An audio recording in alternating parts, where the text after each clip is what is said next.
অন্তর্বর্তী সরকারের সাবেক উপদেষ্টা আসিফ মাহমুদ সজীব ভুঁইয়া জাতীয় নাগরিক পার্টি এনসিপিতে যোগদান দিয়েছেন।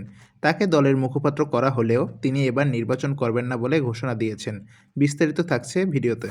এই গণঅভ্যুত্থানের যে আকাঙ্ক্ষা, শহীদদের এবং শহীদদের পরিবারের আহতদের যে আকাঙ্ক্ষা, বাংলাদেশের লক্ষ কোটি মানুষ যারা রাজপথে নেমে এসেছিলেন জীবনের তোয়াক্কা না করে, তাদের যে আকাঙ্ক্ষা, সেই আকাঙ্ক্ষা বাস্তবায়নের জন্য এই নির্বাচনকে কেন্দ্র করে আবারও সময় এসেছে ঐক্যবদ্ধ হওয়ার।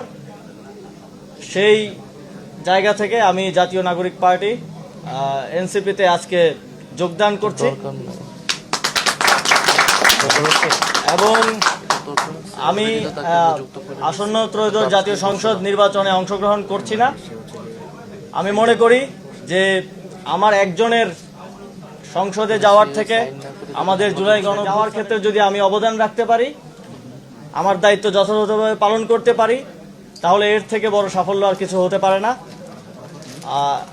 এবং এই নির্বাচনে যেহেতু আজকে যেই নমিনেশন জমা দেওয়ার শেষ দিন ছিল, সবাই নমিনেশন জমা দিয়েছেন, আমরা প্রত্যাশা করি খুবই সুষ্ঠু এবং নিরপেক্ষতার সাথে, কোনো ধরনের হানাহানি ছাড়া আমরা এই গণতান্ত্রিক উত্তরণকে সফলতার সাথে বাংলাদেশ অতিক্রম করতে পারবে।